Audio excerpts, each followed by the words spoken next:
আপনি যে বিয়ে করছেন, বিয়ে করে কি মজা? বিয়ে করলে অনেক মজা বাবা মামা। বিয়ে বিয়ে করা মানে মজাই মজা, মানে এই মজা তুমি বিয়ের পর ছাড়া আর কারো তুমি বুঝতে পারবে না মামা। বিয়ের পর যে মজাটা কি মজা বলো, ভালো করে বলো, কি বুঝতে তো পারতেছি না। মজা মানে সেই লেভেলের মজা। এই যে আমি যে বিয়ে করছি, আমি প্রত্যেকদিন অফিসে যাওয়ার আগে আমি নাস্তা বানাই যাই। অফিসে নাস্তা বানায় টানায় বউকে খাওয়ায় দেওয়ায়, ছোয়াকে বাচ্চাকে খাওয়ায় দেয়। আমার একটা কিন্তু বাচ্চা আছে মামা, শুনে রাখো। ওই একটা বাচ্চাকে আমি নাস্তা বানায় খাওয়া দেয়া, আমার বউকে খাওয়ায় দেয়, তারপর আমি অফিসে যাই। আবার অফিস থেকে ফিরে আসে দেখি আমার কোনো রান্না বান্না হয়নি, দুপুরের কোনো খাবার রান্না হয়নি। তখন আমি কি করি, দুপুরের রান্নার জন্য আবার আমি রান্নাঘরে চলে যাই, ওইখানে আমি রান্না করি। রান্না শেষে আমি যাই আমাদের বাথরুমে, যাই দেখি আমার বউয়ের অনেক কাপড় চোপড় অনেক এগুলো ধুই, আমি মজা করে ধুই। মানে বিয়ের পর যে এত মজা আসলে আমি বুঝলাম না।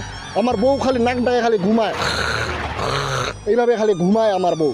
তারপর যখন রাত হয়, রাতে তখন আমি আবার রান্না করতে যাই, রান্না করে টোরে বউকে খাওয়াই, বাচ্চাকে খাওয়াই, তারপর বউকে গুড নাইট বলে ঘুমাইতে যাই। কত মজা তাহলে বলো তো মামা, বিয়ে করাটা মজা না?